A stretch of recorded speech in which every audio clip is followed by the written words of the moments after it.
नमस्कार दोस्तों, मैं पीके सिंह आप सभी को PKSY मैथ पर स्वागत करता हूं। आज मैथ टेस्ट का पहला नंबर क्वेश्चन है। यह है आपको रहा सर कि 3 के पावर 12 प्लस 9 के पावर n प्लस 5 में 3 से भाग देंगे तो शेष कितना बचेगा। आप जानते हैं कि कोई भी संख्या को 3 से भाग करेंगे तो उनके अंकों का योग 3 से विभाजित होना है। विभाजता का नियम याद होगा। तो अभी 3 के पावर कोई भी संख्या होगा 3 से भाग देंगे तो पूर्णतः विभाजित हो जाएगा, तो रिमाइंडर क्या आ जाएगा 0। और 9 के n गुणज में है, मतलब 9 का गुणज में, और 9 के गुणज कोई भी संख्या 3 से भाग देंगे तो रिमाइंडर क्या हो जाएगा 0। अब सिर्फ 5 बचा और 5 में 3 से भाग दिए तो जो शेष आया रिमाइंडर वो क्या गया। तो अगर इतना नहीं आप करना चाहते हैं तो n का मान पुट करेंगे और n का मान पुट किए प्राकृतिक संख्या का सबसे छोटा वैल्यू 1 पुट किए। n बराबर 1 होगा तो 2n और 2 में से 1 से गुना किए तो 3 के पावर 2 प्लस 9 गुना 1 प्लस 5, 3 के स्क्वायर 9 प्लस 9 प्लस 5, 9 9 18 और 5 23 में 3 से भाग दिए, 7 बार में 21 लगा, शेष कितना बच गया 2 बच गया। नेक्स्ट क्वेश्चन आइए, 1 नंबर के बाद जो 2 नंबर आपका सवाल है वो सवाल क्या है। तो जो 2 नंबर सवाल है सर, 2 नंबर सवाल आपका रहा a के पावर x बराबर b और b के पावर y बराबर a है। मान आपको निकालना है x y का कि x y का मान कितना होगा। x y का मान निकालने जा रहे हैं। आप देखें कि b का जो मान दे रखा है वो a के पावर x दे रखा है। हम a को हटाएंगे और a के स्थान पर b के पावर y को लाएंगे तो b बराबर a को हटा दिए तब a हटा b के पावर y आया, लेकिन पावर में कितना है x है। इसको एक साथ गुना किए तो b के पावर x y, b के कुछ पावर नहीं है यहाँ तो 1 है। बेस समान तो पावर बराबर और पावर समान तो बेस बराबर। अभी बेस समान है तो आपस में पावर को बराबर कर दिए, x y बराबर होगा। नेक्स्ट क्वेश्चन आइए कि 2 के बाद 3 नंबर सवाल है वो क्या कहा जा रहा है। 3 नंबर जो सवाल है सर, आपको 3 नंबर सवाल कहा जा रहा है कि 1 मिनट में तय की गई दूरी, पहला मिनट में 50 किलोमीटर दूरी तय किया, दूसरा मिनट में 90 किलोमीटर दूरी तय कर रहा है और तीसरा मिनट में 110 किलोमीटर दूरी तय कर रहा है। ऐसा ही दूरी तय करते करते 15वां मिनट में जो दूरी तय करेगा वो 15वें मिनट का मान निकालना है। 15वां मिनट का मतलब कि टोटल 15 टर्म तक आगे बढ़ना है। पहला 50, दूसरा 90, तीसरा 130, ऐसा ही 15 टर्म तक। तो 15वां टर्म पर जो दूरी तय किया गया उसका मान निकालना है, कुल दूरी नहीं निकालना है। करा कि 15वां मिनट में जो तय किया गया दूरी उसका मान कितना होगा। तो देखिए जब भी सीरीज चल रहा है वो किस में चल रहा है, एपी सीरीज में चल रहा है कि जीपी सीरीज में। तो अधिक डिफरेंस समान है तो एपी सीरीज और गुणनफल समान रहेगा। गुना या भागा करने पर जो मान लगातार संख्या से गुना होते जाए या किसी भी लगातार संख्या से भाग होते जाएगा वो जीपी सीरीज है। अभी डिफरेंस समान है, रेशियो समान नहीं है। रेशियो समान रहता तो जीपी, डिफरेंस समान है तो हम कहेंगे कि एपी सीरीज का है। और एपी सीरीज का लास्ट टर्म पूछा जा रहा है टीएन। टीएन बराबर होता है a plus n minus 1 into का टी। फर्स्ट टर्म का मान 50 दिया हुआ है, टोटल टर्म 15 है तो 15 में से 1 चला गया 14, कॉमन डिफरेंस 40 लाए हैं, 40 से गुना कर दीजिए तो 50 प्लस 14 और 40 को गुना किए तो 560 और एक साथ ऐड कर दिए तो 610। तो 15वां मिनट में तय किया गया कुल दूरी 610 किलोमीटर है।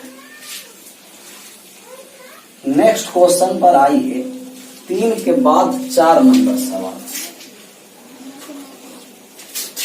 4 नंबर जो सवाल है सर वो क्या कहा जा रहा है आपको। 4 नंबर सवाल है एज दिया, एज जो है और नंबर्स ऑफ पीपुल दिया है। एज और पीपल दिया है। एज के बारे में कहा गया कि एयर में दिया है 8 साल, 8 वर्ष, 20 वर्ष, 26 वर्ष और 29 वर्ष का है। और संख्या पीपुल के दिया है कि 3 है, 2 है, एम है और 1 है। एवरेज निकालना है और आप जानते हैं कि जो एवरेज होता है औसत सम ऑफ ऑब्जर्वेशन बटा नंबर्स ऑफ ऑब्जर्वेशन, सभी को जोड़ करके जितना नंबर है उससे भाग देते हैं। औसत होता है कुल संख्याओं का योग बटे कुल संख्या, सबको जोड़कर गिन के भाग दे देंगे तो एवरेज आएगा। और एवरेज आपको दे रखा है 17 वर्ष। 8 वर्ष वाले 3 व्यक्ति तो कुल कितना वर्ष 24। 20 वर्ष वाले 2 व्यक्ति तो कुल कितना वर्ष 40। 26 वर्ष वाले एम व्यक्ति तो कुल कितना 26 है, मल्टीप्लाई हो रहा है सभी में। 29 वर्ष वाले 1 व्यक्ति तो कुल कितना वर्ष 29 वर्ष। कितना टोटल संख्या है तो 3, 2, 5 और 1 6 प्लस एम, लेकिन एवरेज है कितना सर 17। क्रॉस गुना करने जा रहे हैं। सबसे पहले इसको जोड़े कि 24 और 40 64 और 64 और 29 जोड़े तो आपको आ गया 93 प्लस 26 एम बराबर क्रॉस गुना किए तो 17 में 6 से गुना किए 17 छके 102 और 17 में एम से गुना किए तो 17 एम। 26 एम और 17 एम का जो डिफरेंस आया वो 9 एम आया और 93 102 का डिफरेंस आया जो 9 आया। 9 से 9 समाप्त हो गया, एम बराबर 1 आ गया। नेक्स्ट क्वेश्चन पर आइए। 4 के बाद 5 नंबर सवाल क्या कहा जा रहा है। 5 नंबर सवाल। 5 नंबर सवाल है सर। ए का मान दे रखा है, बी का मान दे रखा है और सी का मान दे रखा है। ए का जो मान है, ए का मान दिया गया आपको 2.234 ए बराबर, और बी का मान दिया है, बी का मान दे रखा है 3.121 और सी का मान दिया है माइनस का 5.355 दिया है 355। ए और बी को एक साथ ऐड किए तो आपको आ गया 5.355 और सी का माइनस 5.355। मान जो आपका निकालना है वो दे रखा है कि ए क्यूब प्लस का बी क्यूब प्लस का सी क्यूब माइनस का 3abc, इसका मान निकालना। और इसका जो फॉर्मूला होता है वो होता है a plus B plus C into A square plus B square plus C square minus A B minus B C minus C A होता है। जिनका बहादुरी दर्शाना है ए बी सी का मान रखिएगा, जो मान आएगा रिजल्ट आंसर होगा। थोड़ा सा बात को समझिए कि ए प्लस बी प्लस सी यहाँ है और ए प्लस बी प्लस सी को जोड़ेंगे तो प्लस और माइनस कट के 0 आ जाएगा। अगर एक 0 आया और गुना में जितना संख्या है गुना करने के बाद वो संख्या क्या हो जाएगा 0, तो इसका आंसर 0 होगा। नेक्स्ट क्वेश्चन पर आइए। नेक्स्ट क्वेश्चन 5 के बाद 6 नंबर सवाल है आपको। 6 नंबर सवाल पर आइए सर। 6 नंबर जो सवाल है वो प्रथम 50 लगातार धन पूर्णांकों का गुणनफल 7 के पावर n से पूर्णतः विभाजित है, जहां n एक पूर्णांक है तो n का अधिकतम मान निकालना। मतलब कि कहा गया कि 1 से लेकर 50 तक की सभी संख्या को गुना किया जाए और ये जो गुणनफल है जो 7 के पावर n से पूर्णतः विभाजित है, तो n का मान निकालना है कि n का मैक्सिमम वैल्यू क्या है। नंबर्स ऑफ जीरो निकालने के लिए आपको बताए थे कि जब नंबर्स ऑफ जीरो निकालना है तो 2 और 5 निकालने के लिए बताए थे। 2 और 2 और 5 के जो संख्या होता है उसको निकालने के लिए आपको कहते कि जहां तक लगातार प्राकृतिक संख्या का गुणनफल दिया है वो लास्ट वाले संख्या पूरा लीजिए। और अभी 2 और 5 की संख्या नहीं निकालना है, अभी किसकी संख्या निकालना है, 7 की संख्या निकालना कि 7 के पावर n कितना होगा। नंबर्स ऑफ जीरो में 2 के पावर n और 5 के पावर n ज्ञात करते थे। अभी सिर्फ 7 के पावर n ज्ञात करना है तो 50 में 7 से भाग देंगे।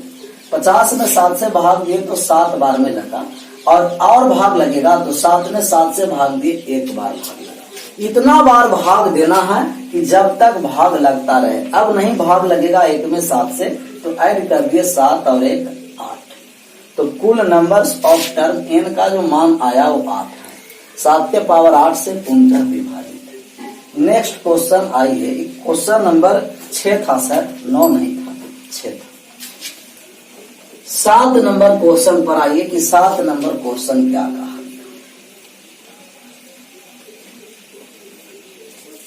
7 नंबर जो सवाल है आपको वो क्या कह रहा है इसके बारे में समझना कि 7 नंबर सवाल क्या कहा। 7 नंबर सवाल है आपको अधिकतम संख्या कौन सा है इसका मान निकालना है। क्वेश्चन है आपको बोर्ड पर ले रहा कि 2 के पावर 60 और 3 के पावर 48 और दिया गया आपको 4 के पावर 36 और दिया गया आपको 5 के पावर 24। 2 के पावर 60, 3 के पावर 48, 4 के पावर 36, 5 के पावर 24 में सबसे बड़ा संख्या कौन है और सबसे छोटा संख्या कौन है। इसको निकालने के लिए करा कि 2 को 60 बार गुना करके मान लाइए, 3 को 48 बार लाइए, 4 को 36 बार और 5 को 24 बार गुना करके जो मान आएगा उसमें से सबसे छोटा और बड़ा निकालना। देखिए पावर बहुत बड़ा है तो इसको आपको क्या करना कि पावर को समान कर देना। या तो इस प्रकार का क्वेश्चन आएगा, या तो आप पावर को समान कीजिए या तो आप बेस को समान कीजिए। तो बेस तो समान नहीं हो सकता है लेकिन पावर को समान करेंगे। पावर समान करने के लिए आपको जो पावर 60, 48, 36 और 24 है इसको आप सबसे पहले क्या कीजिए कि HCF निकाल दीजिए, बड़ा से बड़ा कॉमन फैक्टर। तो 60, 48, 36, 24 का HCF कितना है 12। मतलब 12 से सभी पावर का हो जाएगा विभाजित। तो पावर 12 है उसको 12 से विभाजित करके छोटा कीजिए। 12 से विभाजित किए तो कितना हुआ 5। 12 से विभाजित किया 48 4 बार में, 36 3 बार में, 24 2 बार में। तो जो बहुत बड़ा बड़ा पावर था इसके HCF से विभाजित कर दिए तो छोटा पावर में लेके चले आए। अब है 2 के पावर 5 का मतलब कि 32, 3 के पावर 4 का मतलब 81, 4 के पावर 3 है 64 हुआ, 5 के पावर 2 25 हुआ। अब इनमें देखिए कि 32, 81, 64, 25 में कौन सी सबसे बड़ी संख्या है तो कहिएगा 81 सबसे बड़ा है। और 81 किसका मान था 3 के पावर 48। तो सबसे बड़ा वैल्यू जो आएगा वो 3 के पावर 48 है। तो जब भी इस प्रकार का आएगा तो आप उसको पावर को छोटा कर दीजिएगा। छोटा करना कि अलग अलग संख्या से नहीं काटना, सभी को पावर को समान संख्या से काटेंगे और समान संख्या से काटने के लिए सबका HCF लेंगे, उसके HCF किसे मान से भाग देंगे, पावर छोटा चला आएगा। नेक्स्ट क्वेश्चन आप आइए 7 के बाद 8 नंबर पर कि 8 नंबर सवाल आपको क्या कहा जा रहा है। 8 नंबर जो सवाल है सर ये कहा गया कि एक समलंब चतुर्भुज ABCD में P तथा Q क्रमशः विकर्ण AC तथा BD के मध्य बिंदु है। एक समलंब चतुर्भुज ट्रेपीजियम है, एक ट्रेपीजियम A B C और D। आपको कहा कि AC और BD विकर्ण के मध्य बिंदु P और Q। AC और BD विकर्ण के मध्य बिंदु है जो P और Q है। तो ये P Q का मान निकालना है कि P और Q का जो मान होगा वो क्या होगा, मान ज्ञात करना है। ABCD तो P Q बराबर क्या होगा। देखिए इसमें क्लियर नहीं किया है कि कौन सा समानांतर है। तो कौन सा समानांतर है आपको क्लियर नहीं कर पाया। तो थोड़ा सा समझिए कि जब भी समानांतर होगा वो AB समानांतर CD का होगा, क्योंकि समलंब चतुर्भुज में दो भुजा समानांतर और दो भुजा असमानांतर है। AC और BD के मध्य बिंदु को मिलाने वाली रेखा P और Q है। तो आपका मान निकालना है। ऐसे ऑप्शन भी सब दिया है AB और CD में, ABCD में। चलिए आपको बताए थे अगले सेट में आपको कि किसी भी समलंब चतुर्भुज के असमानांतर भुजा के मध्य बिंदु को मिलाने वाली रेखा की लंबाई और एक विकर्ण के मध्य बिंदु को मिलाने वाली रेखा की लंबाई, दो गो पॉइंट आपको बताए थे कि समलंब चतुर्भुज के असमांतर भुजा के मध्य बिंदु को मिलाने वाली रेखा की लंबाई समांतर भुजा के योग की आधी होती है, परंतु विकर्ण के मध्य बिंदु को मिलाने वाली रेखा की लंबाई समांतर भुजा के अंतर की आधी होती है। मतलब अगर x और y है, ये P और Q और इसको M और N, तो असमांतर भुजा PQ है तो ये x प्लस y बटे आपको आ जाएगा 2, समांतर भुजा के योग की आधी, और M और N का जो मान आएगा वो समांतर भुजा के अंतर के आधी आएगा। अभी आपको विकर्ण के मध्य बिंदु का मान निकालना है। जैसे आपको मान आएगा वो AB माइनस के DC और by 2, AB minus DC by 2।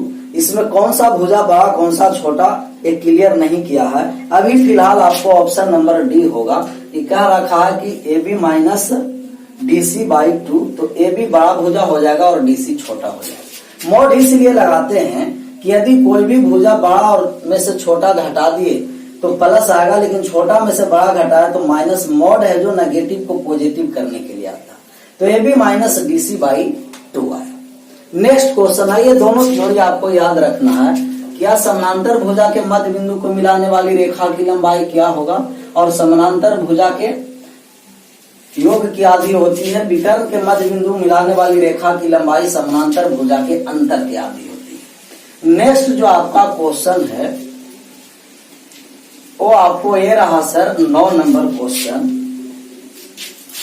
9 number question है कि दिया गया है x स्क्वायर प्लस का y स्क्वायर के होल क्यूब बराबर x cube plus y cube का होल स्क्वायर, और जो मान आपका निकालना है वो है x बटा y प्लस y बटा x। मतलब इसको अगर सॉल्व करेंगे तो आपको आ गया x square plus y square plus x y. इसका मान ज्ञात करना कि x square plus y square plus x y बटा में एक्स वाई का मान क्या होगा। इसको a प्लस बी के होल क्यूब पर तोड़े, और a प्लस बी का होल क्यूब होता है a क्यूब किए तो x के पावर 6 और b क्यूब किए तो y के power 6 plus 3a square a b into a plus b, तो 3x square y square into x plus b x square plus y square. और जब इसको हम तोड़े a प्लस बी के होल स्क्वायर पर, तब a स्क्वायर x के पावर 6 b स्क्वायर y के पावर 6 प्लस 2ab, और ab के स्थान पर x क्यू और y क्यू है। तो x के पावर 6 y के पावर 6 x के पावर 6 y के पावर 6 समाप्त हो गया। एक्स वाई स्क्वायर से X Y cube X Y बार में कट गया। आप जो मान आपको आया वो हम लिख सकते हैं कि x square plus y square और एक्स वाई से भाग दिए तो इधर आया 2 और ए वाले मान 3, 2/3। इसी के मान निकालना था। X square plus y square बटे एक्स वाई 2/3 आंसर हो। नेक्स्ट क्वेश्चन पर आइए कि नेक्स्ट नंबर सवाल क्या कहा जा रहा है।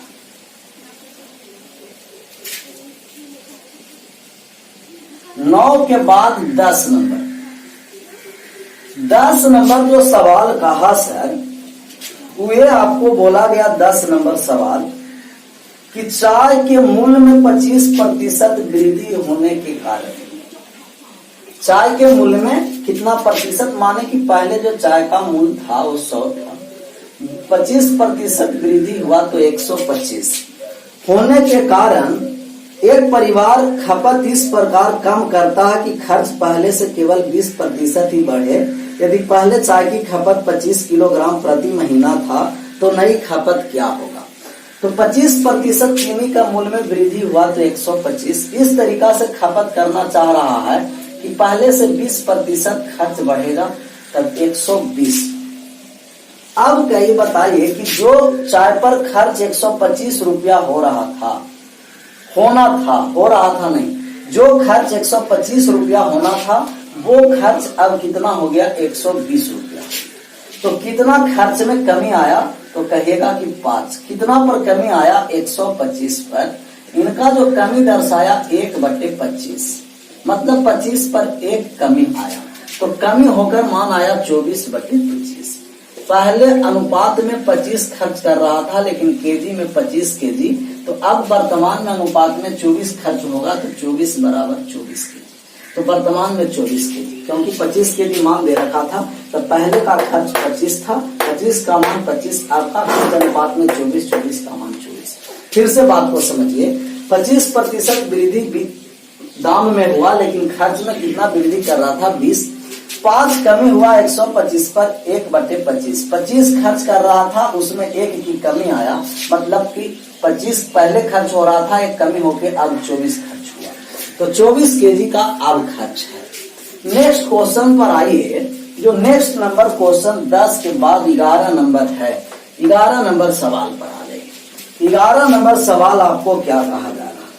11 नंबर सवाल है सर कि एक 3 अंकीय संख्या का अंतिम 2 अंक परस्पर बदल दिया जाता है। थोड़ा सा बात को समझिए कि जब भी 3 अंकीय संख्या होगा तो x y z होगा और 2 ही अंकों बदले तो x z y। 3 अंकीय संख्या को लिखेंगे 100x plus 10y plus z। इसको हम लिखेंगे तो 100x plus 10z plus y। और इनको आपस में बदलकर जब घटाते हैं तो नई संख्या पहली संख्या से कितना ज्यादा हो जाता है 72। देखिए तो समाप्त हो गया सर, 10 बाई में से बाई गया 9 बाई और 10 जेड और जेड का अंतर 9 जेड कॉमन ले लिए तब x माइनस बाई, तो x माइनस बाई नहीं, बाई माइनस जेड। और बाई माइनस जेड दोनों के संख्या में अंतर दे रखा था कितना 72। तो 72 में 9 से भाग देंगे तो उन संख्या का अंतर कितना आया, अंकों का 8 है। यही मान निकालना था कि अंतिम 2 संख्या का अंतर ज्ञात करें, तो अंतिम 2 संख्या का अंतर है जो आपको कितना है 8 है। नेक्स्ट क्वेश्चन पर आ जाइए। तो जब भी 2 अंकों की अंतर पूछेगा तो 9 से भाग देंगे और 2 अंकों का जब योग पूछेगा ना सर तो 11 से। जब भी 2 अंक के अंतर का बात कहा जाएगा तो 9 से, और 2 अंक का जब योग का बात कहा जाएगा तो 11 से भाग देना। नेक्स्ट क्वेश्चन आ जाइए 11 के बाद 12 पर कि 12 नंबर जो सवाल कहा गया वो आपको क्या कहा गया। 12 नंबर सवाल, 12 नंबर सवाल है ये देखिए आपको दिया गया एक पैटर्न पर आधारित कि √20 प्लस का √20 और प्लस का √20 डॉट डॉट डॉट इंफिनिटी तक, और माइनस में दिया गया √12 माइनस का √12 डॉट डॉट इंफिनिटी तक दिया गया। एक पैटर्न पर आपको बताया था कि यहाँ से देखना है कि डिफरेंस कितना लिया हुआ है, 1 का गुणज सब में 1 है, यहाँ भी गुणज कितना है 1 लगा हुआ है। तो 20 को इस तरीका से तोड़ेंगे कि गुना करेंगे तो 20 आएगा और डिफरेंस कितना आएगा 1। तो आप कहें कि गुना कर दीजिए सर, 5 गुना 4 20 आया, डिफरेंस 1 आया। इसको भी 12 को भी तोड़ेंगे, गुना करेंगे तो 12 आएगा और डिफरेंस कितना आएगा 1। तो 4 में 3 से गुना किए 12 और डिफरेंस 1। अगर साइन प्लस है तो बड़ा वैल्यू और अगर साइन माइनस है तो छोटा वैल्यू आंसर होगा। तो इस वाले का मान 5 आया और 12 वाले में मान आया 3। 5 में से 3 चला गया, 2 आंसर आया। तो साइन प्लस है तो बड़ा वैल्यू आएगा और साइन माइनस है तो छोटा वैल्यू आएगा। नेक्स्ट सवाल आइए 12 के बाद 13 नंबर पर। 13 नंबर जो सवाल आपको कहा गया सर वो क्या कहा गया। 13 नंबर जो सवाल है, 13 नंबर सवाल के बारे में आपको जो कहा गया, ये क्वेश्चन आपको 13 नंबर ए रहा सर कि 13 मिनट के अंतराल पर 2 बंदूकें चलाई जाती है। 13 नंबर सवाल है कि 13 मिनट के अंतराल पर 2 बंदूकें चलाई जाती है, लेकिन कोई व्यक्ति पहली गोली चलने के 12 मिनट 30 सेकंड बाद दूसरी गोली आवाज सुनता है। यदि ध्वनि का वेग दिया है 330 मीटर प्रति सेकंड, तो आपको गाड़ी का चाल ज्ञात करना है। मतलब जिस ओर चल रहा है गोली, उसी ओर एक व्यक्ति ट्रेन से आ रहा है। आपको बात समझना है कि अगर ए बिंदु पर गोली पहला बार चलाया गया और पहले व्यक्ति था सी बिंदु पर, तो 13 मिनट के अंतराल पर गोली चलाया गया। मैंने मान लेते हैं कि यदि 10 बजे गोली चलाया गया होगा, तो पहला गोली का आवाज यहां से 10 बजे चला और पहला गोली का आवाज ये सुना, मान लिए कि 12 बजे ये सुन लिया। 10 बजे गोली चला एक ए बिंदु पर और एक व्यक्ति ट्रेन पर जो सी बिंदु पर था 12 बजे सुना। हम कहे दूसरा गोली चलेगा, तो आप कहेगा कि 10:13 में चलेगा। तो व्यक्ति अगर यहीं रहता तो 12:13 में इसका आवाज सुनाई देता। लेकिन जैसा ही पहला गोली का आवाज सुनाई दिया, व्यक्ति यहाँ रुका हुआ नहीं है, आगे बढ़ा और आगे बढ़ते बढ़ते एक बी बिंदु पर आ गया। तो बी बिंदु पर जो सुनाई दिया वो 12 मिनट 30 सेकंड में सुनाई दिया। मतलब 12:12 पर सुना। हम कहेंगे व्यक्ति चलता रहा कितना देरी तक, तो आप कहिएगा कि व्यक्ति 12 बजे पहला आवाज जब गोली का सुना तो लगातार चलता रहा, तो व्यक्ति को यहाँ से सी से बी बिंदु पर आने में 12 मिनट 30 सेकंड लगा। मतलब 12 मिनट 30 सेकंड का मतलब कि 12.5 मिनट 25/2 का समय लग गया व्यक्ति को आने में। हम कहे व्यक्ति को अभी स्टॉप वहीं रहने दीजिए सी बिंदु पर। अगर व्यक्ति यहीं रहता तब इसको सुनाई कितना बजे देता, 12:13। मतलब कि जो दूरी व्यक्ति 12.5 मिनट में तय कर रहा है, वो ध्वनि इसका दूरी तय करेगा 30 सेकंड का मतलब 1/2 मिनट।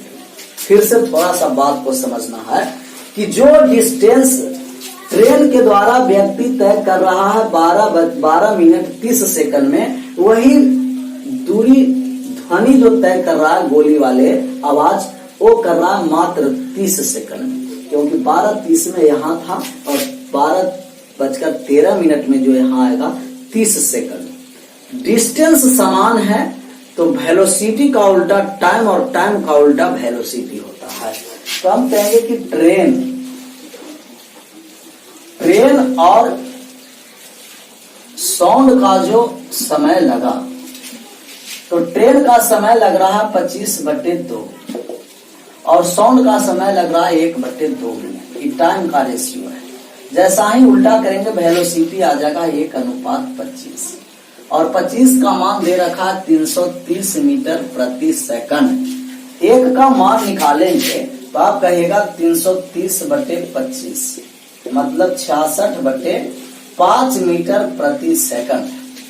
आपका जो मान निकालना है सर, वो किलोमीटर प्रति घंटा में मान निकालना है। तो आप जानते हैं कि मीटर प्रति सेकंड को किलोमीटर प्रति घंटा में लाने के लिए 66/5 मीटर प्रति सेकंड को किलोमीटर प्रति सेकंड में लाने के लिए 18/5 से गुना करते हैं। 18/5 से गुना किए तब जो इसका रिजल्ट आया वो क्या आया, इसका मान निकालना। गुना करने जा रहे हैं 18 में 6 से गुना किए, 18 6 के 108 के 8 हासिल 10, 18 से 108 और 10 118 और बटा 5 5 25 मतलब कि 1188/25 किलोमीटर प्रति घंटा आया। अभी जो आपको ऑप्शन दिया गया है वो पूर्णांक में दिया गया, तो पूर्णांक को मान लाए 25 से 4 बार में 25 400, 25 सत्ते 175, बाकी बच गया कितना 13, 47.13/25 किलोमीटर प्रति घंटा आया। आपको बात को समझना कि जिस ओर बंदूक चलाया जा रहा है उस ओर आएगा तो कम समय लगेगा, लेकिन उससे दूर जाएगा तो ज्यादा समय लगेगा। एक आपको हम फार्मूला लिखाए थे और यहाँ भी आपको लिखा देंगे कि दोनों ही कंडीशन में काम करेगा। जिस ओर बंदूक चलाया जा रहा है उस ओर आए या उससे दूर जाए, दोनों ही कंडीशन में एक फार्मूला काम करेगा। जैसे हम लिखाए थे कि ध्वनि की चाल गुना समय का अंतर, यही से रेशियो से ही आया, समय का अंतर बराबर व्यक्ति की चाल गुना सुनने में लगा समय।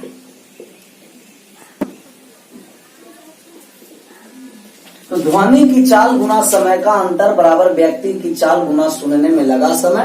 ध्वनि का चाल 330 मीटर प्रति सेकंड, समय का अंतर की 13 मिनट में पर चलता है और 12 मिनट 30 सेकंड, 12.5 मिनट, दोनों का अंतर हाफ मिनट बराबर व्यक्ति का चाल पता नहीं है x, इसको सुनने में लगा समय कितना 12.5, हाफ से हाफ कट गया, मिनट से मिनट कट गया। x बराबर 330/25 अभी मान लाए 66/5 मीटर प्रति सेकंड, और मीटर प्रति सेकंड को किलोमीटर प्रति घंटा में बदले तो 47.13/25 किलोमीटर प्रति घंटा। ध्वनि का चाल गुना समय का अंतर बराबर व्यक्ति का चाल गुना सुनने में लगा समय। या तो उसके नजदीक आए या तो उससे दूर जाए, दोनों ही कंडीशन में लागू होगा। कभी कभी पताखा चला देगा, तोप चला देगा, या तो बस स्टैंड से बस खोलेगा, कोई भी गाड़ी खोलेगा, इस तरीका से क्वेश्चन रहेगा। तो आप इस फार्मूला पर बैठा सकते हैं, और फार्मूला याद नहीं है तो आपको कॉन्सेप्ट बताए, उस कॉन्सेप्ट से आप मान निकाल सकते हैं। यही है, दोनों का दूरी बराबर कर दी, दूरी बराबर कर दिए और दूरी बराबर करके मान निकाल। नेक्स्ट क्वेश्चन आई है कि 13 के बाद 14 नंबर जो सवाल है वो 14 नंबर सवाल क्या कह रहा है। 14 नंबर सवाल पर चले आइए।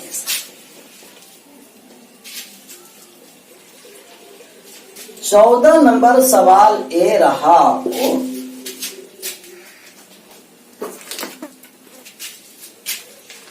चौदह नंबर सेक स्क्वायर थीटा प्लस का tan स्क्वायर थीटा का मान जो दे रखा है सर वो 7/12 दे रखा है। अब जो मान आपको निकालना है उस सेक के पावर 4 थीटा माइनस tan के पावर 4 थीटा का मान निकालना। तो इसका भी मान इसी के बराबर आएगा। क्यों आएगा? ए मान को देखिए, जैसे हम आपको कहेंगे कि सेक स्क्वायर 4 थीटा और सेक tan स्क्वायर 4 थीटा को आप लिख सकते हैं सेक स्क्वायर थीटा के होल स्क्वायर माइनस के tan स्क्वायर थीटा का whole square. A square minus b square को आप लिखिएगा कि a square plus B square, a plus b into a minus b. A square minus b square को लिखिए a plus b into a minus b. Sec square theta plus का tan square theta into का sec square theta minus का tan square theta. आप जानते हैं कि इसका मान 1 होता है, और इस sec square theta plus tan square theta का मान रखा 7/12। 7/12 गुना 1 मतलब 7/12। तो इसका मान लाए सेक के पावर 4 tan के पावर 4 को सेक स्क्वायर थीटा tan के होल स्क्वायर और tan स्क्वायर थीटा के होल स्क्वायर।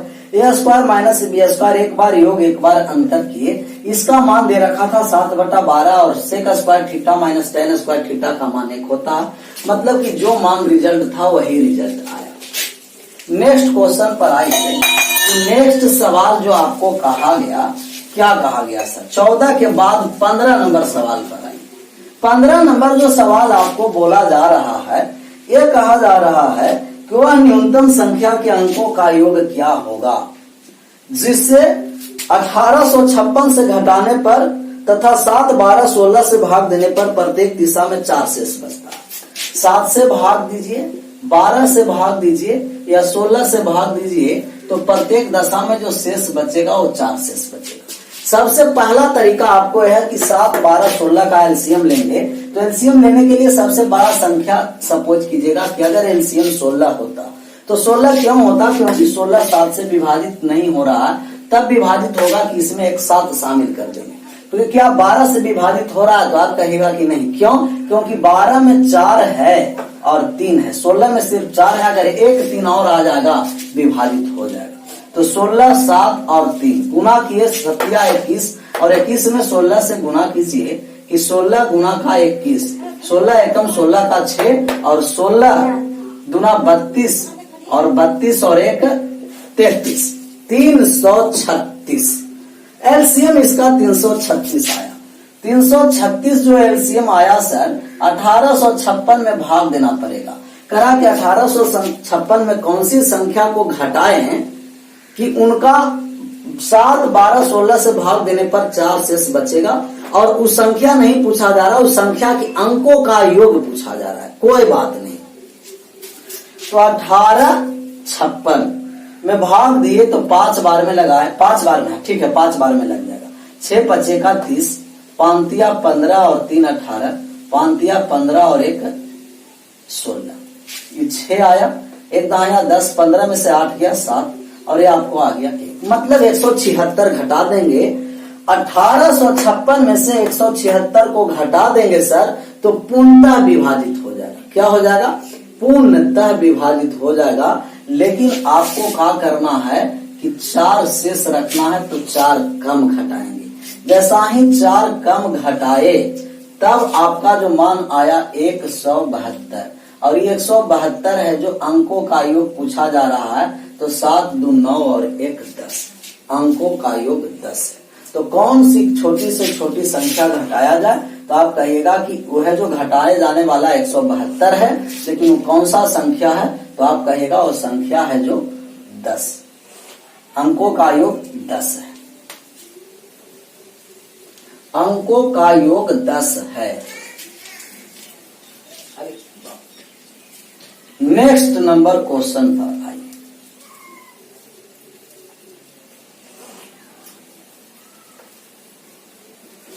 नेक्स्ट जो क्वेश्चन आपको है 15 के बाद 16 नंबर जो सवाल आपको कहा गया सर, ये भी ट्रिगोनोमेट्री से ही 16 नंबर सवाल है। कहा गया कि sine square theta plus cos के पावर 4 थीटा एक्स बराबर है, एक्स बराबर sine square theta plus cos के पावर 4 थीटा हो तो एक्स का मान ज्ञात करना कि एक्स का मान कहां से कहां तक वेरी करेगा। मतलब कि अगर हम इसका मिनिमम और मैक्सिमम मान फाइंड कर देंगे तो एक्स का रेंज ज्ञात हो जाएगा। यदि इस प्रकार का आपको क्वेश्चन दिया है कि साइन के power 2m theta plus cos के power 2n theta, 2m theta और 2m थीटा का मतलब यह है कि जब भी दोनों पर पावर होगा वो हमेशा इवन नंबर हो, मतलब कि सम संख्या हो। 2 के मल्टीपल का मतलब सम संख्या। तो जब भी साइन के पावर 2m थीटा कॉस के पावर 2n थीटा के फॉर्म में रहेगा तो इसका जो मैक्सिमम वैल्यू होगा सर, वो मैक्सिमम वैल्यू हमेशा क्या होगा? 1 होगा, मैक्सिमम वैल्यू 1। और जो मिनिमम वैल्यू होगा वो मिनिमम वैल्यू फिक्स नहीं होता। मिनिमम वैल्यू के लिए आप थीटा बराबर 45 डिग्री पुट कीजिएगा तो मिनिमम वैल्यू आ जाएगा। लेकिन मैक्सिमम वैल्यू में कोई बदलाव नहीं, मैक्सिमम वैल्यू हमेशा 1 होता है। तो हम कहेंगे कि इस जो एक्सप्रेशन है उस एक्सप्रेशन का मैक्सिमम और मिनिमम वैल्यू क्या होगा? तो हम कहेंगे कि मैक्सिमम वैल्यू तो 1 होगा। इसका मतलब कि x का मान है जो 1 से 1 के बराबर या तो 1 से कम। मिनिमम के लिए हम थीटा का मान 45 पुट करें तो साइन 45 डिग्री का मान 1/√2 प्लस 1/√2 के पावर 4। इसको सोल्व करें तो ये जो सोल्व हुआ सर आपको 1/2 प्लस का 1/4 मतलब 3/4, ये मिनिमम हुआ। मिनिमम वैल्यू 3/4 और मैक्सिमम वैल्यू आ गया 1। इसका रेंज ज्ञात करना है, रेंज ज्ञात करने जा रहे हैं। अब जो इनका हम रेंज निकाले, इनका जो x का मान आएगा वो 1 के बराबर या तो 1 से छोटा, मैक्सिमम वैल्यू है तो उसके बराबर या उससे छोटा, और जो मिनिमम वैल्यू आया उससे बड़ा और उसके बराबर। तो x का मान 3/4 के बराबर या तो बड़ा और 1 के बराबर या तो छोटा। देखिए ऐसा कौन सा ऑप्शन में है वही आंसर होगा। तो ऑप्शन नंबर ऐसा दिया गया 2 नंबर, बी नंबर। तो ये सब तब आप रेंज निकालिएगा कि जब मैक्सिमम वैल्यू आप निकाल सकते हैं, मैक्सिमम और मिनिमम। 16 के बाद 17 नंबर पर चले आइए। 17 नंबर जो सवाल आपको है ये रहा। आपको 17 नंबर सवाल कहा गया कि a² माइनस का 4a माइनस 1 बराबर 0। मान जो निकालना है आपको सर ए स्क्वायर प्लस 1 बट्टे ए स्क्वायर प्लस 3 कॉमन लिया। अच्छा पूरा क्वेश्चन ही पहले लिख देते हैं, उसके बाद अरेंज कर देंगे। पूरा क्वेश्चन आपको कहा जा रहा है कि मान निकालिए ए स्क्वायर प्लस का 3a प्लस का 1 बट्टे ए स्क्वायर और प्लस का 1 बट्टे 3a का मान निकालिए। प्लस का माइनस का दिया, ये माइनस में दिया गया है 3 बट्टे ए। इसको अरेंज करेंगे तो आ जाएगा ए स्क्वायर प्लस 1 बट्टे ए स्क्वायर को एक साथ लिखे और जैसा ही 3 कॉमन लिए तो आया ए माइनस 1 बट्टे। इसी का मान निकालना है। मान निकालने जा रहे हैं, जैसा ही ऐसे द्विघात समीकरण है, आपको इस तरीका से मान पूछा तो जो इसका चर दिया हुआ, जैसे अभी ए दिया है, एक्स दिया, वाई दिया, जेड दिया, कुछ भी दिया उसी से भाग कर देंगे। दोनों ओर हम ए से भाग कर दिए तो ये आपको आ गया ए माइनस 4 माइनस 1 बट्टे ए बराबर 0। मतलब ए माइनस 1 बट्टे ए बराबर 4 आया। स्क्वायर किए, जैसा ही माइनस में है तो 4 के स्क्वायर में 2 जोड़ दिए और प्लस 3 गुना का 4, 4 4 16 और 16 तो 18 प्लस 12 30 आ गया।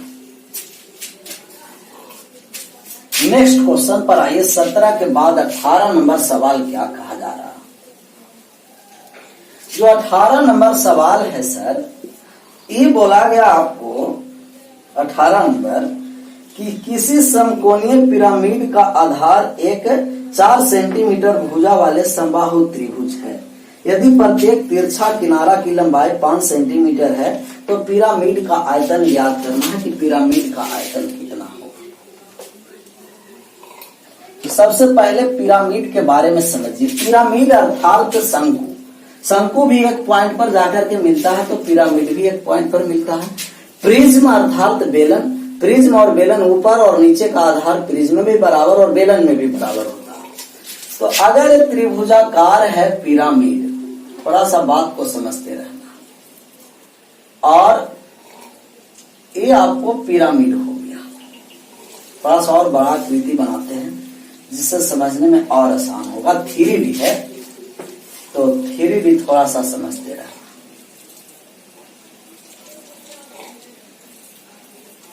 ये आपको पिरामिड है। ये त्रिभुज आपको दिया गया कि ए बी सी अगर त्रिभुज है, ये है तो आपको इस तरीका से है, और ये जो आपको तीनों रेखाएं जो दिखाई दे रहा है, ये आपको हो गया स्लांट एज हुआ, तिरछी भुजा हुआ, तिरछी भुजा।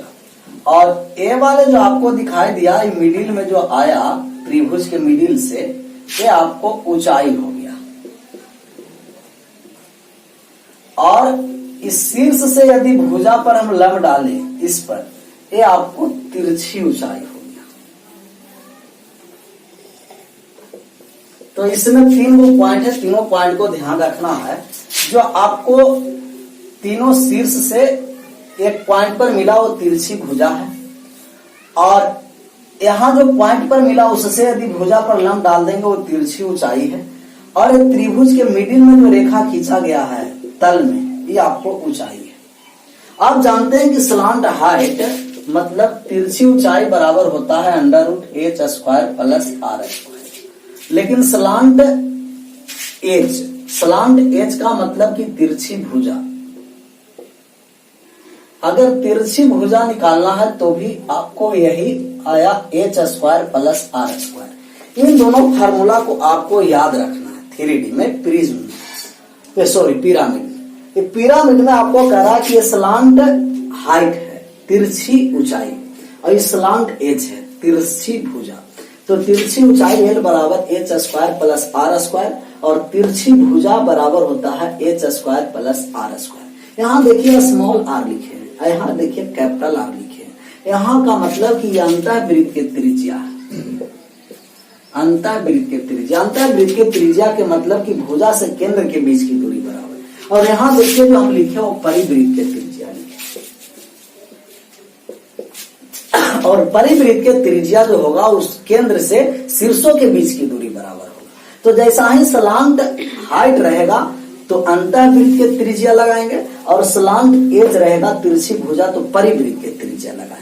अभी जो आपका मान दिया है वो तिरछी किनारा दिया है, मतलब तिरछी भुजा, और आपका आयतन निकालना है सर। आयतन निकालने जा रहे हैं।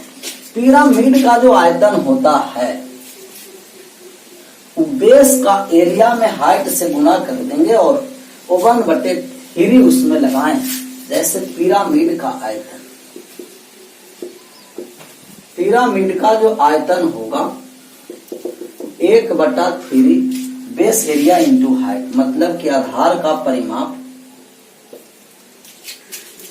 आधार का क्षेत्रफल गुना का ऊंचाई, 1/3 बेस एरिया, बेस का एरिया इंटू हाइट।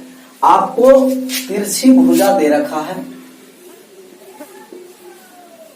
और तिरछी भुजा स्लांट एज बराबर होता है √h² प्लस कैपिटल R²। इसका मान 5 दे रखा है।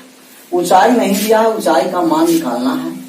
और समबाहु त्रिभुज है, समबाहु त्रिभुज के अंतःवृत्त के त्रिज्या a/2√3 और समबाहु त्रिभुज के परिवृत्त के त्रिज्या a/√3।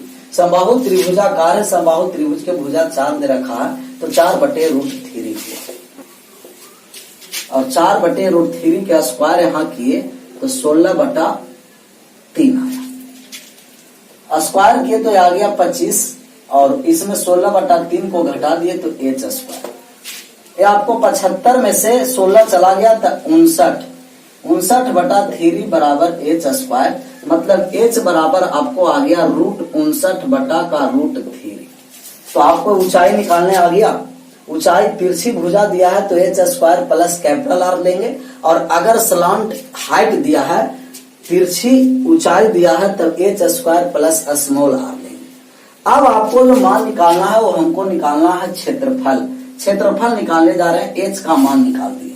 क्षेत्रफल 1/3 गुना बेस एरिया, मतलब समबाहु त्रिभुज, और समबाहु त्रिभुज का क्षेत्रफल √3/4 गुना भुजा स्क्वायर, 4 सेंटीमीटर दिया है तो 4 का स्क्वायर 16, ऊंचाई √59/√3। √3 से √3 समाप्त हो गया, 4 4 16, मतलब कि 4√59/3 सेंटीमीटर क्यूब। नेक्स्ट क्वेश्चन पर आइए कि 18 के बाद 19 नंबर जो सवाल है, 19 नंबर सवाल क्या कहा गया। 19 नंबर सवाल, 19 नंबर जो सवाल है सर, आपको ये बोला गया 19 नंबर सवाल में कि यदि ए तथा बी किसी समकोण त्रिभुज, समकोण त्रिभुज में समकोण बनाने वाली भुजा ए और बी है, और समकोण वाली बिंदु से कर्म पर लंब डाला गया वो P है, तो P² का मान निकालना है कि P² का मान कितना होगा। तो आप जानते हैं कि जब कर्ण पर लंब डाला तो कर्ण वाले भुजा को छोड़ दीजिए और बाकी भुजा के 1/P² बराबर होगा 1/A² प्लस 1/B²। कर्ण को छोड़कर बाकी दो भुजाओं के व्युत्कर्म के वर्गों के योग के बराबर होता है। जैसा ही हम 1/P² किए तो ये आपको आ गया A² प्लस B² बटा A² B²। P² का मान निकालना है, उल्टा कर दिए तो A² B² बटे A² प्लस B²। इसका मान निकालना था। देखिए कौन सा ऑप्शन में है, ऑप्शन नंबर सी है, तीसरा नंबर। नेक्स्ट क्वेश्चन जो आज मैथ टेस्ट का लास्ट क्वेश्चन 20 नंबर है। 20 नंबर के बारे में समझिए क्या कहा गया। 20 नंबर जो सवाल है सर वो हाइट एंड डिस्टेंस से है कि आपको कहा गया कि 180 मीटर ऊंची मीनार, किसी मीनार से मीनार के दोनों तरफ स्थित दो बिंदु का अवनमन। अवनमन कोण का मतलब कि ऊपर से नीचे की ओर देखा गया, और उन्नयन कोण का मतलब कि नीचे से ऊपर की ओर देखा गया। तो ये आपको हाइट है, दोनों किनारे पर देखा गया तो एक पर 30 डिग्री बनता है और एक पर 45 डिग्री बनता है, और इसका मान दे रखा है 180 मीटर। बात को समझिए, दो गो त्रिभुज बना, नामकरण करते हैं ए बी सी और डी। एक त्रिभुज एसीबी और एक त्रिभुज एबीसी। अगर ये 45 है तो आप कहिएगा कि ये भी 45 डिग्री होगा सर। अगर ये दोनों 45 है तो इन दोनों त्रिभुज में दोनों भुजा बराबर, ये 180 मीटर, तो यहाँ से यहाँ तक 180 मीटर होगा। इस वाले में आइए, अगर ये 30 डिग्री है तो आप कहिएगा कि 60 डिग्री है। 30 डिग्री के सामने एक का मान 180, तो 60 डिग्री के सामने √3 और √3 का मान 180 √3। बी और डी का मान निकालना है कि इन दोनों बिंदुओं के बीच की दूरी का होगा, तो जोड़ दिए। जैसा ही जोड़े तो 180 कॉमन आ गया, और कॉमन आ गया तो √3 प्लस होगा, √3 प्लस 1 मीटर आपको दोनों बिंदु के बीच की दूरी आ गया। तो आप लोग को जितना कंटेंट चाहिए उससे कोशिश करेंगे कि उससे ज्यादा आपको कंटेंट मिले। सिर्फ ईमानदारी से आप लोग मेहनत करते रहिए, धीरे धीरे सब सही हो जाएगा। क्योंकि आप लोग लगातार रहिएगा ना, मेहनत करते रहिएगा आप लोग, तो लगेगा कि हार्ड क्वेश्चन भी आसान होगा। क्योंकि लॉकडाउन में आप लोग का प्रैक्टिस छूटा हुआ होगा, तो ये सब आसान क्वेश्चन है, थोड़ा सा मुश्किल लग रहा होगा अभी। आप लोग बने रहिए, 1 से 2 मंथ तक लगातार बने रहिएगा, तो ये सब सवाल आप लोग चुटकियों में, सेकंडों में बना दीजिएगा। Thank you so much, bye bye.